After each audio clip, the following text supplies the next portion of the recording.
Pimpinlah kami Tuhan, di saat firman-Mu diberitakan. Beri hamba-Mu ini urapan Roh-Mu yang kudus, supaya hamba-Mu boleh memberitakan kebenaran firman-Mu hanya karena pimpinan Tuhan saja. Setiap kami jamah hati kami, supaya firman Tuhan berbicara kepada kami, supaya firman Tuhan mengubah hidup kami, supaya firman Tuhan menguasai hidup kami, untuk kami lakukan dalam kehidupan kami setiap hari. Terima kasih untuk kesempatan ini ya Tuhan. Kami memohon, berbicaralah karena kami siap untuk mendengar.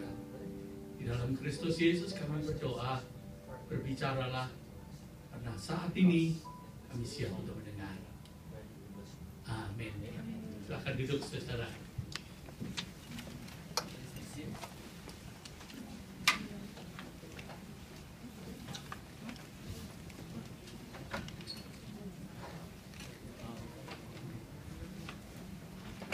Ya, saudara, saya hari ini mau berbicara tentang keputusan yang kekal. Ya, bisa dikurangi lampunya. Saudara, setiap hari kita selalu membuat keputusan ya. Kalau saudara tidak membuat keputusan, itu artinya saudara membuat keputusan untuk tidak membuat keputusan. Betul nggak? Ya. Kalau kita mengatakan, oh hari ini aku sudah tidak membuat keputusan apa-apa, itu artinya saudara membuat keputusan untuk tidak membuat keputusan, gitu ya. Jadi setiap orang itu pasti, coba hari ini pada waktu bangun, saudara membuat keputusan mau bangun jam berapa, mau bangun agak terlambat karena tadi malam terlalu malam kerja malam, atau saudara mau bangun pagi-pagi. Lalu setelah bangun, apakah saudara masih mau ya santai-santai atau langsung cepat-cepat mandi? Setelah mandi, saudara pasti mikir ke gereja pakai baju apa, ya kan? Itu satu keputusan yang seringkali setiap hari itu banyak sekali keputusan-keputusan yang kita buat. Hanya karena rutin, seringkali kita tidak memikir bahwa itu satu keputusan, ya begitu. Nah, saudara, keputusan yang kita buat itu selalu menimbulkan konsekuensi. Ada akibatnya, setuju nggak ya? Setiap keputusan ada akibatnya. Nah, misalkan saja, ada nggak keputusan yang menyebabkan kita menyesal selama sehari? Ada? Ada yang bisa memberi contoh? Sehari itu, aduh nyesel, kenapa kok aku tadi begini? Buat keputusan begini dan keliru. Ada yang tahu penyesalan sehari? Siapa bisa beri contoh?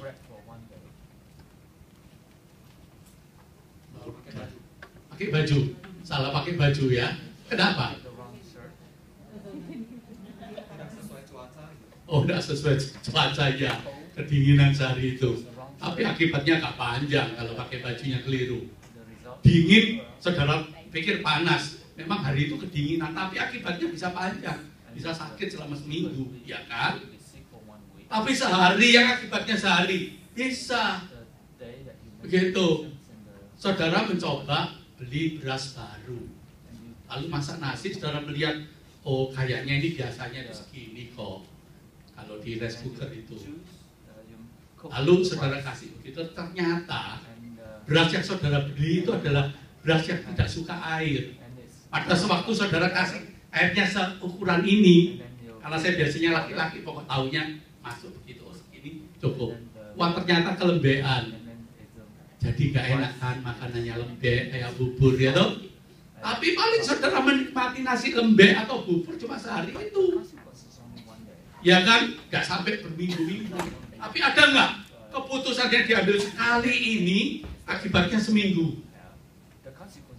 Bisa seperti yang William tadi katakan, keliru pakai baju terlalu tipis, ternyata hari ini dingin banget, akibatnya seminggu kita sakit. Atau kita lihat makanan di kulkas sudah beberapa hari atau sudah 2 minggu, waduh sayang ya. Gimana ya eman gitu, dimakan saja. Kayaknya kok agak bau-bau sedikit ya, tapi enak ya, udahlah makan aja. Oh akibatnya saudara mangsur-mangsur 1 minggu, ya kan diare, ya kan? Ada enggak Yang sebulan, keputusan hari ini berakibat sebulan. Ada? Ada nggak? Biasanya wanita ini yang suka begitu. Rasanya potong rambut ini kepingin ganti, tapi saya nggak mau di tempat itu, saya mau coba tempat lain deh. Kayaknya ini ada iklan ini, potongan separuh harga, saya coba. Wah, ternyata saya dibilangin, jangan terlalu pendek ya, dipotong pendek sekali. Waduh, kita bingung di rumah ya. Wah, lihat kaca. Tapi itu cuma menyesal sebulan, nanti setelah sebulan, rambut panjang lagi, udah lupa, saudara. Ya kan? Ada enggak? 1 tahun, penyesalan 1 tahun. Ada apa yuk? Keriting rambut. Iya, keriting rambut itu penyesalannya sampai rambutnya los. Sekarang enggak, itu gampang mah. Dikasih obat diluruskan lagi bisa kan sekarang. Ayo apa? Yang keputusannya itu penyesalannya 1 tahun. Apa? Oh, itu seumur hidup masa setahun sih. Wow, penyesalannya setahun. Enggak. Dan kalau saudara atau anak saudara milih pasangan hidup, lalu diberkati di gereja, lalu jadinya aku mau setia sehidup semati dengan kamu, begitu ya. Aku akan setia baik suka maupun duka, sehat maupun sakit, baik kelimpahan maupun kekurangan, sampai maut memisahkan kita. Itu kalau konsekuen dua-duanya. Itu kalau salah pilih seumur hidup loh penyesalannya. Ya kan, seumur hidup loh, kecuali tidak konsekuen ya sudah. Tapi kita bicara konsekuen, itu penyesalannya seumur hidup. Aduh, salah pilih kenapa dengan dia ya? Gitu. Benar. Nggak seumur hidup ya. Oh, cari lagi ya. Oke. Kan saya bilang kalau konsekuen, ya kan? Yang nggak konsekuen itu yang nggak seumur hidup, saudara. Padahal pada waktu saya tanya, kamu setia seumur hidup? Terus dia janji, aku berjanji di hadapan Tuhan dan jemaatnya mau begini-begini sampai maut memisahkan kita. Nggak ada loh.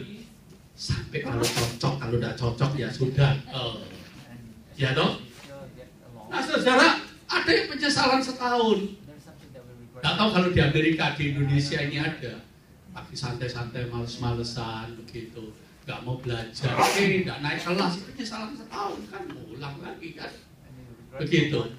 Dulu, seandainya, umpama, aku sungguh-sungguh belajar, aku kan nggak sampai nggak naik kelas.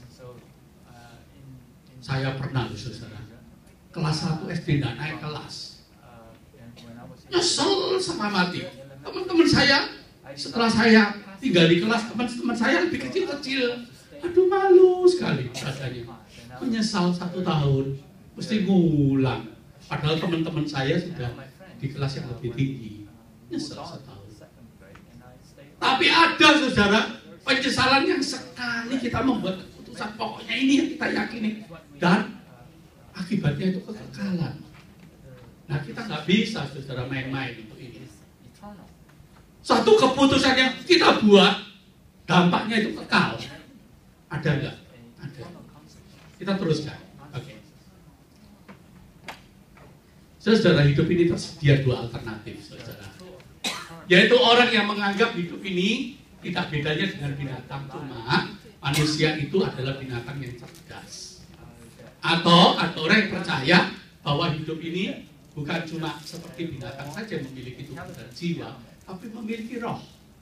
Nah, yang pertama, saudara, orang yang menganggap hidup ini nggak beda dengan binatang, yaitu mempunyai jiwa dan mempunyai tubuh saja. Sehingga kalau tubuhnya mati, ya semua orang kan pasti pakai nama jadi tua. Binatang pun kan juga begitu. Jadi tua, lalu setelah itu mati. Manusia juga begitu. Jadi tua, lalu mati. Maka orang yang percaya konsep ini, dia menganggap setelah mati tubuhnya terurai menjadi tanah. Jiwa itu hanyalah fungsi tubuh, seperti kalau saudara bayangkan baterai. Ya, Kalau saudara punya baterai itu dipakai sampai habis. Sekarang ada baterai bisa di-charger. Tapi di-charger berapa kali sih?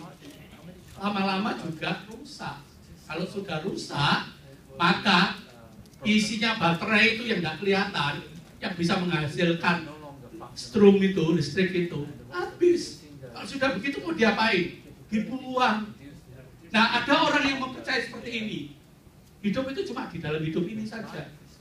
Tubuh ini ya sudah memiliki jiwa. Nanti kalau sudah mati semua terurai kembali ke tanah. Ada yang berpikir begitu. Yang kedua, dia memiliki tidak. Hidup ini punya tubuh, punya jiwa, tapi juga punya roh. Tubuh dan jiwa yang sementara atau bahasanya seringkali disebut fana. Fana itu artinya sementara. Itu bisa berhenti, bisa mati. Tapi rohnya itu kekal. Rohnya itu kekal. Tubuhnya bisa terurai ke tanah, tetapi rohnya itu kembali kepada yang memberi hidup. Kembali untuk apa?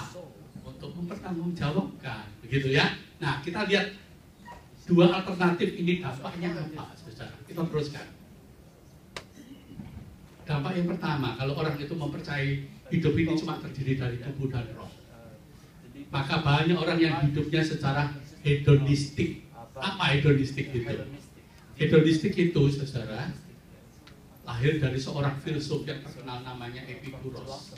Ya, Epikuros itu mengatakan begini, hidup itu ya cuma tubuh dan jiwa ini di dunia ini. Tidak ada lagi hidup setelahnya. Jadi karena hidup ini di dalam dunia ini, ya bersenang-senanglah, nikmati, sebab nanti kalau hidup ini berhenti selesai semuanya. Sehingga dia singkat dengan kata-kata begini, makan dan minumlah sebab besok itu mati. Selama kamu masih hidup, nikmati, makan minum yang kamu suka. Besok mati selesai. Itu konsepnya kaum hedonis. Jadi orang hedonis ini mengatakan, ayo kita nikmati hidup ini, kita puaskan hidup ini, supaya segala yang diingini oleh tubuh dan jiwa kita ini terpuaskan. Sebab kalau sudah mati, kita tidak bisa menikmati apa-apa. Ada kan orang yang punya konsep begini, ngapain sih? Nabung, hari tua, segala sesuatunya itu kalau bisa, aduh, luar biasa hematnya. Kalau mati juga nggak bisa dibawa, sudah nikmati aja lah. Kepengen makan apa? Makan aja. Kepengen apa aja? Sudah nikmati. Nanti nggak bisa dibawa. Itu salah satu pandangan hedonistik ya, saudara, gitu. Nggak salah sih, tapi juga nggak benar-benar sih. Ada benernya, ada salahnya. Kalau saudara itu kerja keras tapi tidak bisa menikmati, salah juga kan.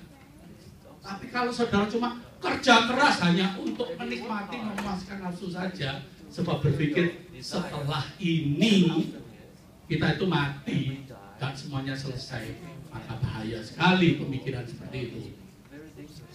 Mengapa, saudara? Ya toh? Kalau hidup ini, saudara, cuma di dunia ini saja dan nikmati segala yang kita ingini, saudara, maka hidup itu absurd. Absurd. Mengapa absurd? Tidak ada nilai. Coba saudara pikirkan. Kalau hidup ini cuma di dunia ini, top.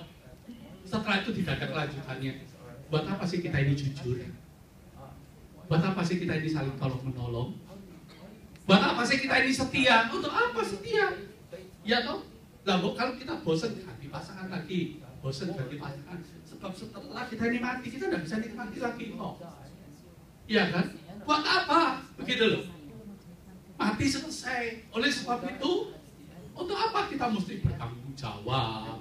Kita mesti jujur, mesti setia, pengorbanan diri, mesti mempertahankan kesucian hidup, mesti mempertahankan keadilan, mesti kebaikan. Yang penting fun-fun sajalah. Tidak menyakiti orang lain, tidak menyakiti diri sendiri. Tidak merugikan orang lain, tidak merugikan diri sendiri, kan cukup. Ya kan? Tapi kalau hidup itu begitu, saudara, dan semuanya berakhir di kuburan, saudara, maka hidup itu absurd. Absurd itu artinya tidak punya nilai atau tidak punya makna. Punya maknanya cuma ketika hidup. Ketika semuanya selesai, tidak ada maknanya lagi. Jadi, untuk apa kita setia dengan pasangan kita? Untuk apa kita berjuang keras? Dan kita mengatakan, ayo kita berjuang keras dan kita menikmati keringat kita sendiri. Jangan kita itu mengingini milik orang lain. Buat apa? Buat apa kita jujur? Buat apa? Kita mesti menolong orang lain, yang penting kan kita tidak merugikan orang lain. Ya kan? Sebab setelah kita mati, kejujuran yang kita perjuangkan untuk apa? Kesetiaan yang kita perjuangkan untuk apa? Tidak ada nilainya kan? Kalau hidup itu berakhir di kubur. Nah, pandangan yang kedua itu saya mengatakan bahwa di samping hidup itu ada tubuh dan jiwa. Itu ada roh yang kekal. Yang Alkitab mengatakan ketika Tuhan menciptakan manusia, dihembuskan nafas hidup yang dari Allah. Sehingga manusia itu menjadi segambar dengan Allah. Sehingga Alkitab mengatakan memang tubuh ini kembali kepada tanah, tetapi roh itu kembali kepada yang punya, yaitu Sang Pencipta. Sebab roh itu kekal, saudara, dan dia akan memberi pertanggungan jawab, mempertanggungjawabkan segala sesuatu yang dia lakukan dalam hidup ini. Dan karena ada pertanggungan jawab, maka kejujuran, keadilan, kesetiaan, kebaikan, saling tolong-menolong, itu punya arti. Sebab hidup ini tidak berhenti cuma di dalam dunia ini saja, tetapi ada dunia lain yang sifatnya lebih kekal. Ya, nah di balik di semua dunia ini, saudara, di dunia ini, baik agama yang paling primitif maupun yang paling maju atau filsafat dunia, yang dihasilkan dari orang-orang yang paling pintar dan bijaksana di dunia ini, mereka mengakui bahwa di balik hidup yang fana ini ada sesuatu yang kekal. Orang Kristen menyebut itu surga atau Firdaus atau Eden. Itu Kristen, Islam, lalu Yahudi. Itu mereka mengakui ini. Kalau agama Hindu itu mengakui ada kahyangan. Ya. Kalau agama Buddha mengakui itu nirvana. Kalau kepercayaan nenek moyang orang Chinese mengatakan ada langit. Ya. Ada langit. Langit itu adalah sesuatu yang tidak nampak tapi ada. Ya masih banyak sekali saudara sebutan-sebutan itu untuk menunjukkan bahwa ada yang kekal di balik hidup yang fana, yang sementara ini. Nah, ilmu pengetahuan itu lahir dari bapak-bapak filsuf Yunani yang terkenal. Itu mengatakan bahwa di dalam hidup di dunia ini ada dua yang bersifat kekal, yaitu yang bersifat fisik atau benda, dan yang bersifat non-fisikal atau yang rohani. Yang rohani itu disebut nous, atau yang fisikal, ya, materi. Nah, saudara, filsafat Yunani yang awal itu mengajarkan bahwa yang kekal atau nous ini yang tidak kelihatan itu terpenjara di dalam yang materi. Suatu hari kalau yang materi ini rusak, lepas, maka nousnya itu kembali kepada yang kekal itu, yang disebut dengan logos. Itu yang sempurna. Nah, nous itu apa? Nous itu begini, saudara. Kalau saudara tutup mata, lalu saudara saya bilang, saya beritahu, coba bayangkan kursi. Saudara bisa enggak dengan tutup mata membayangkan kursi? Bisa? Bisa kan? Nah, pasti kursi yang saudara bayangkan satu dengan yang lain beda-beda. Betul ya? Tapi walaupun beda, nggak mungkin kursi bentuknya ini. Walaupun ini bisa diduduki kalau mau, tapi ini bukan kursi. Ya loh? Apakah kursi yang saudara bayangkan bentuknya seperti ini? Ada, tapi yang lain mungkin enggak. Ada yang kakinya 3, ada yang kakinya 4, ada yang modelnya itu sofa panjang begini, ya toh? Tapi semuanya itu kursi. Ini disebut mimbar, ya toh? Bisa bentuknya begini, bisa bentuknya gede, bisa bentuknya cuma kecil sekali dan sebagainya. Tapi orang punya ide dalam pikirannya mimbar itu kira-kira yang dipakai untuk naruh buku, naruh kertas.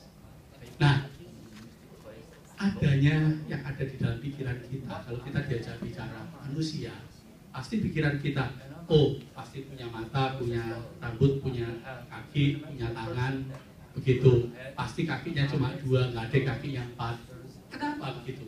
Walaupun warnanya bisa putih, merah, kuning, atau hitam, itu semua manusia.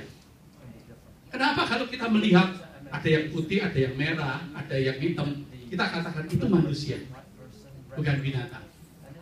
Langsung kita tahu begitu. Sebab di dalam pikiran kita itu ada nous. Nous itu yang disebut ide. Dan ide itu menyatu di dalam kekekalan. Ya. Nah, itu yang diajarkan oleh ilmu pengetahuan yang berasal dari logos.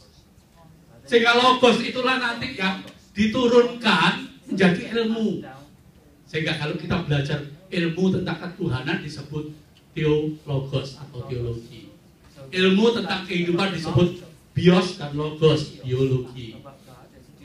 Ya, kalau kita belajar tentang teknik, maka itu disebut teknologi, dari teknik dan logos. Ilmu pengetahuan, ya. Ada sesuatu yang abadi yang tersimpan di sana di balik hidup yang kelihatan ini. Itu yang diakui oleh para ilmuwan. Jadi saudara, baik agama yang paling primitif maupun yang paling modern maupun juga para ahli ilmu pengetahuan itu mengakui bahwa hidup ini bukan cuma di dalam tubuh yang sementara, tapi ada yang kekal sifatnya, yang harus memberi pertanggungan jawab.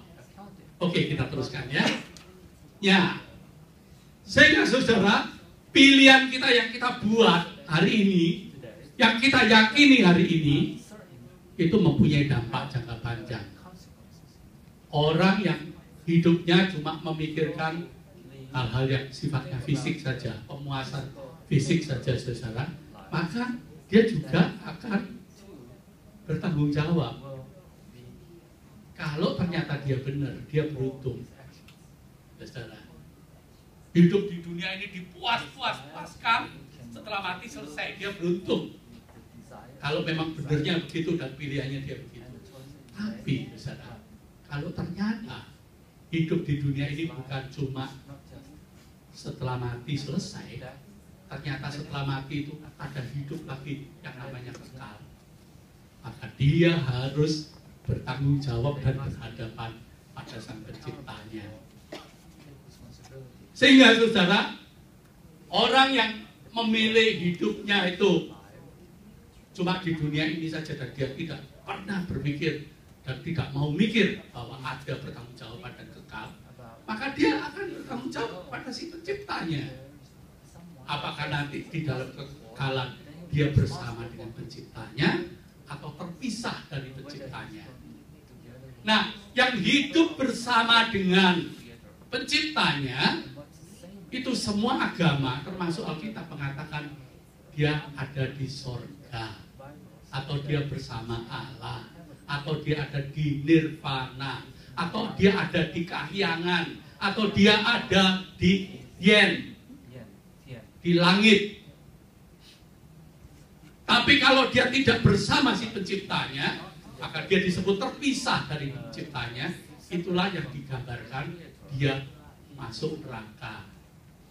Nah, neraka seperti apa? Siapa ada yang tahu? Neraka seperti apa? Ada yang tahu? Panas. Tahu gimana? Panas.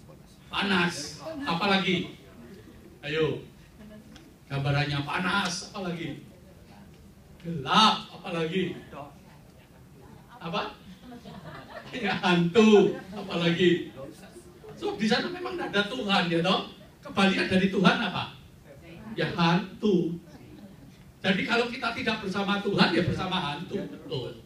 Oke, apalagi ya saudara? Neraka itu gambarannya. Gimana? Sorry. Apa? Disiksa. Oh, disiksa. Gitu. Kok digambarkan macam-macam ya? Disiksanya kayak apa sih? Bikin sate. Hah? Dibikin sate, Pak. Dibikin sate, apalagi? Ya toh? Ada yang bilang dibikin sate, digergaji, digebukin terus, dibakar terus, begitu. Bener apa enggak saudara pandangan seperti itu? Iya. Katanya, sebab memang katanya, sebab tidak ada orang yang pernah ke sana. Tidak ada orang yang pernah ke sana. Mengapa neraka itu kok digambarkan seperti itu? Apakah betul seperti itu? Seperti api yang menyala-nyala, ada siksaan yang berat. Di sana ada penderitaan, ada air mata. Kenapa digambarkan seperti itu? Apakah betul seperti itu? Tidak ada yang tahu. Tidak ada yang tahu. Tapi saudara, neraka itu adalah gambaran kata-kata manusia untuk menerangkan suatu kondisi yang sangat menyiksa, maksudnya. Begitu. Orang yang tidak bersama Tuhan dan hidup bersama Tuhan, maka orang itu disebut neraka. Hidup di neraka. Neraka itu artinya terpisah dari Tuhan. Itu maksudnya, intinya. Nah, gimana cara neraka itu kita terangkan? Tidak ada seorang pun yang tahu, kecuali digambarkan dengan bahasa manusia. Bahwa kondisinya itu sangat penuh dengan penderitaan. Boleh saudara isi apa saja, digergaji terus tapi nggak habis-habis, disiksa, disengat pakai apa, disanting, apa boleh, ya. Tapi sebetulnya itu cuma gambaran dari suatu kondisi hidup abadi yang penuh dengan penderitaan yang tidak pernah habis. Itu maksudnya. Contoh, kalau saudara ingin ngincipi, ngincip itu nyoba sedikit neraka. Siapa yang pernah mau nyoba? Ada yang sudah ngincipi enggak? Mencoba, ada? Sudah ada yang nyoba hidup di neraka? Sedikit aja sebentar, ada? Tidak ada? Ada. Kalau istri cerewet katanya suami hidup. Yes, benar. Untuk bukan saya loh yang ngomong. Saudara, kalau saudara hidup dengan suami atau dengan istri yang cerewet, tapi cerewetnya nggak benar loh. Kalau cerewet benar nggak apa-apa, ya toh. Tapi ya kalau bisa jangan cerewet lah ya, mana tahan ya kan, gitu. Tapi dia tahan. Oh iya, dia tahan kan, gitu. Sehari tahan, seminggu tahan, sebulan tahan, setahun tahan. Lama-lama dia mengatakan tahan mana, ya toh tahan mana, gitu. Lebih panjang lagi itu tahan-tahanan. Oh, begitu, lama-lama tidak kuat dia menyerah. Saudara, kalau ingin menikmati hidup neraka itu, bayangkan seperti di keluarga. Suami istri yang tidak akur, satu dengan yang lain cuma saling melihat. Begitu ada kekeliruan langsung dikecam, ada kekeliruan langsung disalahin. Begitu ada kekeliruan langsung kata-kata jelek. Lalu anak yang nakal, tidak nurut, anak yang membuat susah, itu saudara sudah ngincipi sedikit dari suasana keluarga. Siapa sih yang tahan hidup keluarga di sini? Seperti keluarga kita. Kita kepingin lari kan sebetulnya dari situ. Sebab kita itu memikirkan, wah hidup di keluarga itu mestinya kalau pulang gitu udah capek kerja di rumah itu senang. Semua ngomongnya seneng, santai, rileks, bisa menikmati. Loh kalau keluarga seperti itu, santai, rileks, saling memperhatikan, saling mengasihi, saling mendukung, saling menguatkan, itu saudara sudah ngicipi sorga. Itu gambarannya seperti itu. Sorga itu tidak ada lagi air mata, tidak ada lagi kebohongan, tidak ada lagi keegoisan. Semua orang saling mengasihi. Itu gambaran. Saudara bisa bayangkan kalau saudara cuma sedang bertengkar suami istri, selama sehari, 2 hari, 3 hari nggak bicara. Aduh, saudara nggak kuat kan? Hati rasanya nggak enak sekali. Ketemu dia, mukanya dilipat. Rasanya kepingin pergi aja jauh. Ya, saudara bilang, bisa bayangkan kalau saudara hidup di neraka yang seperti itu, tapi kekal, berlipat-lipat, nggak pernah selesai. Gimana penderitaannya? Jadi itu gambaran kecil kira-kira, saudara. Nah, saudara, seandainya hidup ini tidak ada pertanggungan jawab, seandainya setelah mati selesai, padahal saudara mempercayai hidup ini setelah mati itu ada kekekalan, ada pertanggung jawab. Wah, keliru keyakinanku. Padahal selama ini aku sudah baik, nolong orang lain. Selalu aku itu mau berkorban. Aku itu mau seringkali bermurah hati. Ternyata hidup ini tidak ada kelanjutannya. Selesai, mati, selesai. Rugi dong ya. Saudara berbuat baik, betul nggak? Tidak rugi, saudara. Tidak rugi. Kenapa tidak rugi? Ya toh? Sebab pada waktu saudara hidup yang sekarang ini sudah menikmati plus menikmati kebaikan, bisa nolong orang lain, bisa bantu orang lain dan sebagainya. Nanti kalau kita mati, saudara, waduh, banyak orang yang nangisin kita, banyak orang yang merasa kehilangan, banyak orang yang menghantar sampai ke liang kubur. Lalu sampai ke liang kubur dia mengatakan, aku kehilangan orang ini. Hidup dia luar biasa. Begitu. Dan setelah meninggal pun masih ada orang yang mengenangnya, minimal keluarganya, atau kadang ada yang membuat buku yang dibaca generasi berikutnya dan sebagainya. Daripada pada waktu kita itu dikirim ke liang kubur yang mengantar cuma 2-3 orang, lalu yang 2-3 orang mengatakan, selesai deh penderitaanku. Kamu orang yang membuat pusing aku selama ini. Saya goodbye. Aduh, saudara. Ya kan? Padahal selama hidup dia nikmat sekali. Dia kepingin memuaskan apa saja dia dapat. Ya saudara, seandainya hidup ini cuma selesai di dunia ini saja. Kalau saudara berbuat baik, saudara berbuat jujur, saudara berbuat setia, tidak rugi. Daripada ternyata saudara itu merasa cuma hidup ini ada di dunia ini, tok, setelah itu tidak ada. Lalu keputusan saudara keliru, maka saudara bertanggung jawab secara kekal. Betul nggak? Ya, tapi seperti yang saya katakan, saudara, cuma kalau hidup ini cuma di dunia ini saja, maka hidup itu tidak ada nilainya. Ya, sebab apa gunanya kita memikirkan keabadian? Ya, kita memikirkan semuanya itu sebab kita tahu, saudara, bahwa di dalam hidup ini ada kelanjutannya yang abadi. Kita teruskan, oke? Nah, sekarang pertanyaannya, siapa pembuat keputusan terakhir hidup ini? Kalau orang yang percaya Tuhan, orang mengatakan Tuhan yang bisa mencabut nyawa itu Tuhan, setuju nggak? Setuju, sebab saudara percaya Tuhan itu ada. Bagaimana kalau mati kecelakaan? Seperti kemarin tuh, ada co-pilotnya Germanwings. Wah, ternyata dia menyembunyikan surat dokter yang mengatakan bahwa dia itu sebetulnya mengalami sakitnya. Dia dulu sakitnya depresi 2 tahun yang lalu. Tapi setelah itu dinyatakan baik, dia lulus penerbangan dengan bagus di Amerika ini, dia bisa jadi co-pilot. Ternyata pilotnya, seniornya itu sedang kepingin pipis, keluar dari ruangan, sama dia dikunci, jebret. Lalu kapal terbangnya itu dalam waktu 8 menit diturunkan sedemikian rupa dan ditabrakkan Gunung Alpen. Mati 150 baru jam 2.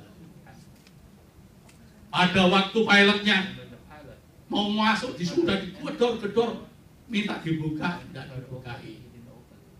Jadi siapa pembuat keputusan hidup ini, saudara? Betulkah Tuhan? Tuhan atau kita? Ayo, kita atau Tuhan? Yang mana yang benar? Menurut saudara, Tuhan atau kita yang memutuskan hidup ini sampai di sini aja umurnya? Hah? Ada setan juga? Nasib, Pak, nasib. Gimana? Nasib. Sorry? Nasib. Nasib. Nah iya, nasib, betul. Tapi nasib itu siapa yang menentukan? Nasib itu di tangan Tuhan, di tangan kita, di tangan orang lain. Ayo. Tergantung di mana? Ya, nasib kita di tangan orang lain kan? Saudara? Betul nggak? Nasib kita di tangan orang lain? Enggak kan? Di tangan Tuhan ya? Nah padahal itu co-pilotnya yang nabrakan itu kan di tangan co-pilot kan? Ayo. Yang benar yang mana? Di tangan manusia? Di tangan kita atau di tangan Tuhan?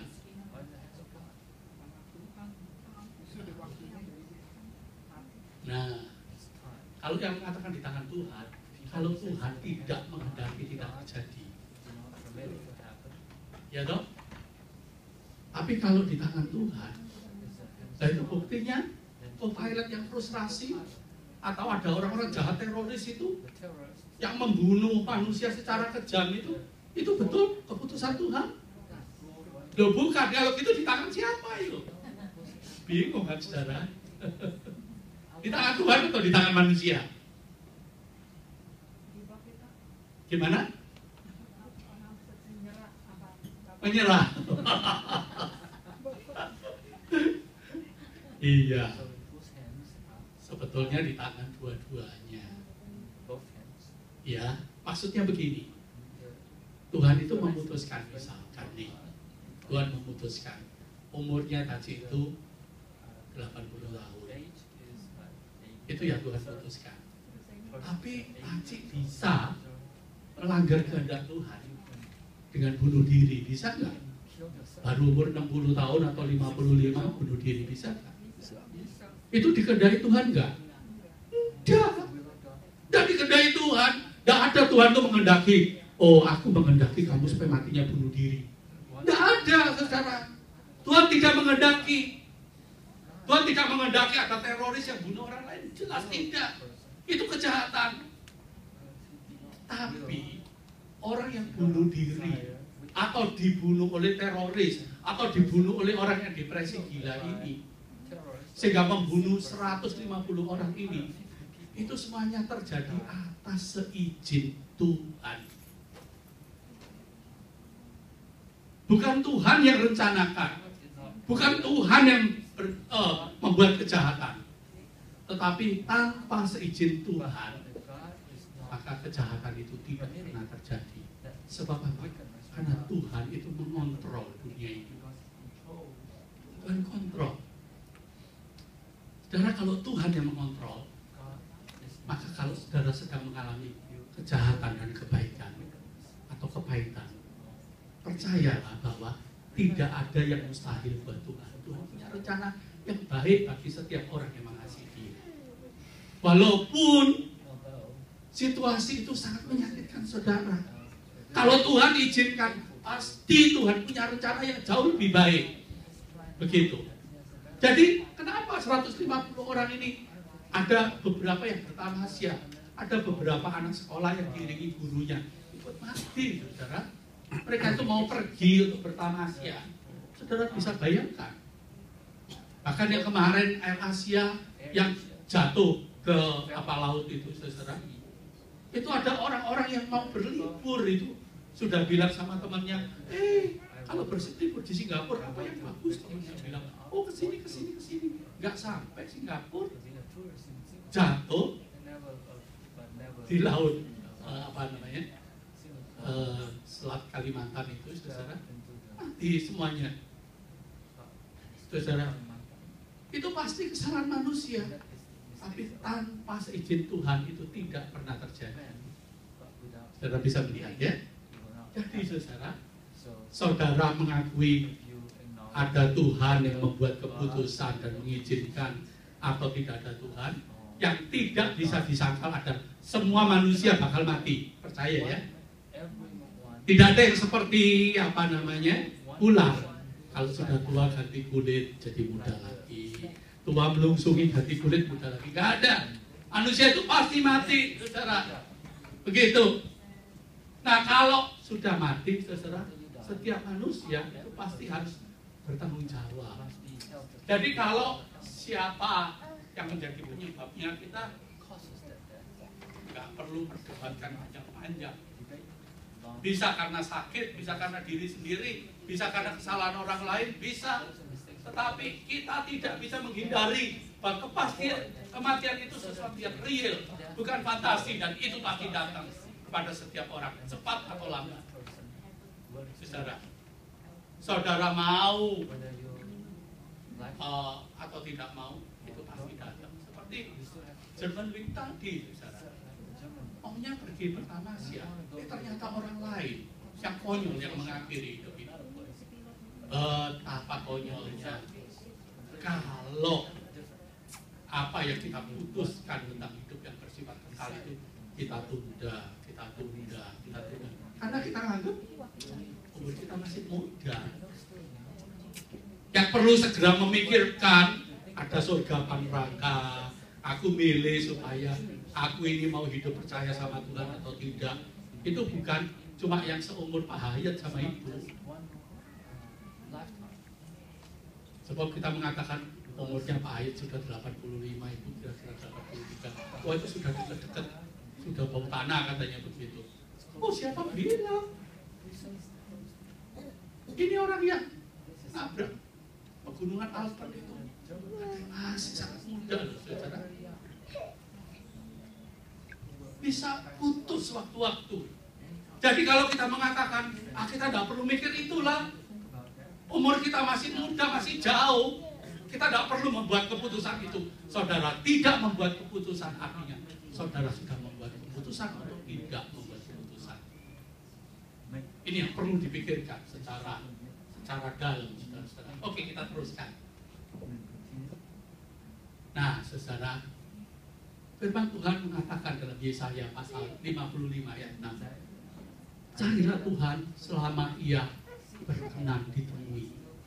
Oh, ayat ini indah sekali. Tuhan itu berkenan untuk ditemui. Tuhan itu bukan sembunyi. Tuhan itu berkenan untuk ditemui, untuk dicari. Sehingga firman Tuhan mengatakan, carilah Tuhan selama Ia berkenan untuk ditemui. Artinya bahwa waktu untuk ketemu Tuhan itu ada batasnya.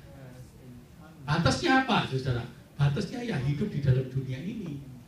Karena di dalam dunia ini fana. Fana itu artinya bisa berubah. Sebelum kita masuk ke kekekalan, maka disinilah keputusan kita yang kita buat itu menentukan yang kekal. Sehingga firman Tuhan mengingatkan, carilah Tuhan selama Ia berkenan ditemui. Kemana kita cari?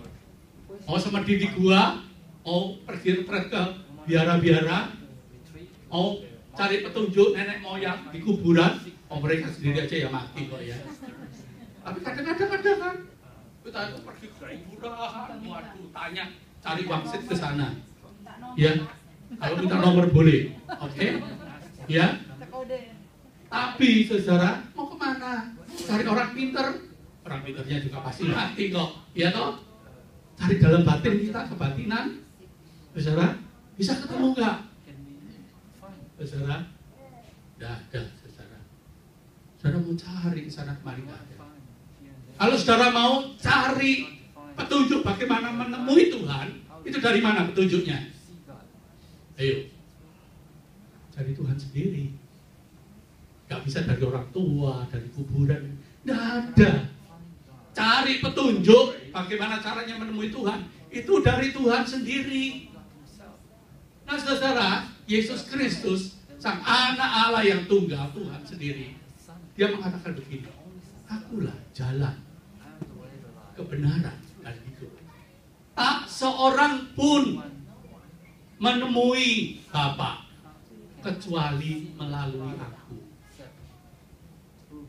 Wah, ayat ini saudara dianggap ayat yang paling ekstrim. Di semua agama nggak ada orang yang berani mengklaim seperti ini. Cuma Yesus yang berani mengklaim. Oleh sebab itu, kalau Yesus mengatakan cuma aku, Yohanes pasal 1 ayat 18 mengatakan, ya saudara, tidak seorang pun yang pernah melihat Bapa, artinya surga, atau melihat Allah, tetapi anak tunggal Allah, yaitu Yesus sendiri, yang ada di pangkuan Bapa, dialah yang menyatakannya. Pangkuan Bapa itu artinya dialah yang dikasihi oleh Bapa di surga. Dialah yang menyatakannya. Ada dua kemungkinan. Yesus itu orang yang begini sinting, mengklaim dia itu Allah, sehingga tidak ada seorang pun yang bisa ketemu Allah jika tidak melalui dia. Atau Yesus itu betul-betul Allah yang jadi manusia. Besar. Cuma ada dua pilihan itu. Kalau nggak orang sinting, ya toh, ya dia memang betul-betul itu, begitu. Sebab di dunia ini nggak pernah ada yang mengatakan begitu. Dia aku ini anak Allah. Siapa yang mau ketemu Bapak di sorga, yaitu Allah, harus melalui aku. Sebab aku ini jalan kebenaran dan hidup. Kenapa, saudara? Oleh sebab itu minggu yang lalu saya katakan kekristenan itu beda dengan agama yang lain. Agama yang lain itu anggap saja semua agama itu benar. Semua ajaran agama itu mengajarkan kebaikan. Itu selalu mengajarkan tentang cara bagaimana manusia ini mencapai Allah. Selalu semua ajaran agama mengklaim dirinya dia baik, dia benar, ngajari bagaimana caranya supaya manusia itu berkenan pada Allah. Dia pasti punya hukum-hukum agama, punya cara-cara ibadah supaya siapa yang bisa menjalaninya, dia bisa sampai ke surga. Kita tidak perlu mempertentangkan itu, saudara. Jangan cuma nganggap, oh cuma Kristen yang benar, semua yang lain goblok, semua yang lain salah. Tidak ada seorang pun yang memeluk agama mau digoblok-goblokin, disalah-salahin. Tidak ada, jelas? Ya, anggap saja semuanya itu benar, anggap saja. Tapi pertanyaan saya adalah, siapa yang bisa dengan usahanya sendiri, dengan usahanya sendiri, mentaati hukum-hukum agama yang baik itu? Ada? Ada yang bisa menjalankan hukum-hukum agama itu sampai dia itu punya tiket. Oh, dia lulus masuk ke surga karena dia sudah menjalankan semua peraturan-peraturan agama, semua ketentuan-ketentuan agama tanpa cacat dan celah. Langsung dia diterima oleh Tuhan. Seandainya umpama misalkan ada, paling-paling bisa dihitung jari kalau seandainya umpama ada. Kalau saudara nggak percaya, saya terangkan. Banyak orang menganggap, wah orang Buddha. Saya sering kali diskusi sama orang Buddha. Dia mengklaim dirinya Buddha. Begitu tak tanya, kamu Buddha ngerti nggak? Ngerti apa Buddha? Buddha itu percaya sama Siddhartha katanya. Itu oke, Siddhartha Gautama. Lalu Buddha mengajarkan apa supaya orang itu masuk nirvana? Buddha itu mengajarkan kebaikan. Siapa yang berbuat baik masuk surga. Itu cuma. Apalagi yang kamu ketahui, gimana caranya mengajarkan kebaikan supaya masuk surga? Nggak tahu. Pokoknya kita berbuat baik masuk surga. Itu bukan Buddha. Itu semua keyakinan agama-agama di dunia ini, keyakinannya begitu. Keyakinan nenek moyang juga begitu. Enggak, Buddha itu tidak ngajarin begitu. Saya pernah mendalami